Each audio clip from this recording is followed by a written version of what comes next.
నెల్లూరు జిల్లాలో పోలీస్ అమరవీరుల స్మరణోత్సవాలు సందేశాత్మకంగా సాగుతున్నాయి. ఇందులో భాగంగా సంగం మండల కేంద్రంలో పోలీసుల అమరవీరుల దినోత్సవాన్ని పురస్కరించుకుని పోలీసులు రక్తదాన శిబిరాన్ని ఏర్పాటు చేయగా రాష్ట్ర దేవాదాయ శాఖ మంత్రి ఆనం రామనారాయణ రెడ్డి ప్రారంభించారు. ముందుగా అధికారులు, టీడీపీ నాయకులు మంత్రికి ఘన స్వాగతం పలికారు. పలువురు ప్రజలు, యువకులు రక్తదాన శిబిరంలో స్వచ్ఛందంగా పాల్గొని రక్తదానం చేశారు. ఈ సందర్భంగా మంత్రి ఆనం మాట్లాడుతూ విధి నిర్వహణతో పాటు సామాజిక సేవలు చేస్తున్న పోలీసులు అభినందనీయులని అన్నారు. ఆత్మకూరు డివిజన్ పోలీసులు ఎప్పుడు చురుగ్గా ఉంటారని కితాబిచ్చారు. అత్యవసర సమయాలలో ప్రజల ప్రాణాలను కాపాడే శక్తి ఒక్క రక్తదానానికి మాత్రమే ఉందని అన్నారు.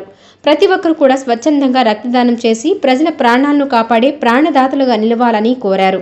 ఈ కార్యక్రమంలో Somasila project chairman Keshava Chowdary, RDO Pavani, DSP Venugopal, CI Vemareddy, SI Rajesh, Girinaidu, Katamreddy Ravindrareddy, TDP మండల అధ్యక్షులు బాణ శ్రీనివాసులరెడ్డి, టీడీపీ నేత కర్నాటి రవీంద్రారెడ్డి, సొసైటీ అధ్యక్షులు గుండపల్లి శ్రీనివాస్ యాదవ్, డైరెక్టర్లు పట్టాభిరామిరెడ్డి, జనార్దన్ రెడ్డి తదితరులు పాల్గొన్నారు.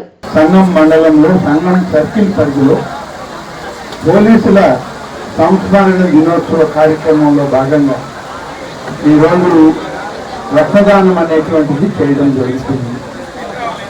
రక్తదానం అనేటువంటిది ఇవాళ అన్ని దానాల్లోకి చాలా గొప్ప దానం.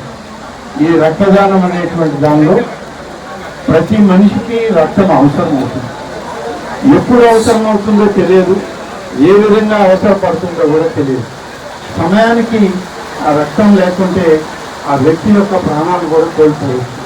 కానీ ఈరోజు ఈ రక్తదానం చేసి దాన్ని అనేక విధాలుగా మనం ఆ రక్త నిధిని దాచిపెట్టుకున్నప్పుడు ఆ నిధిలో నుంచి అవసరం ఎప్పుడైతే అవసరం ఉంటుందో అప్పుడు దీన్ని వచ్చే పేషెంట్లకు కానీ లేకపోతే ఆ వచ్చేటువంటి యాక్సిడెంట్ అయినటువంటి వాళ్ళకి కానీ వాళ్ళకి అవసరమైనప్పుడు దీనిలో నుంచి కొంత భాగం తీసి వాళ్ళకి ఇవ్వడం జరుగుతుంది.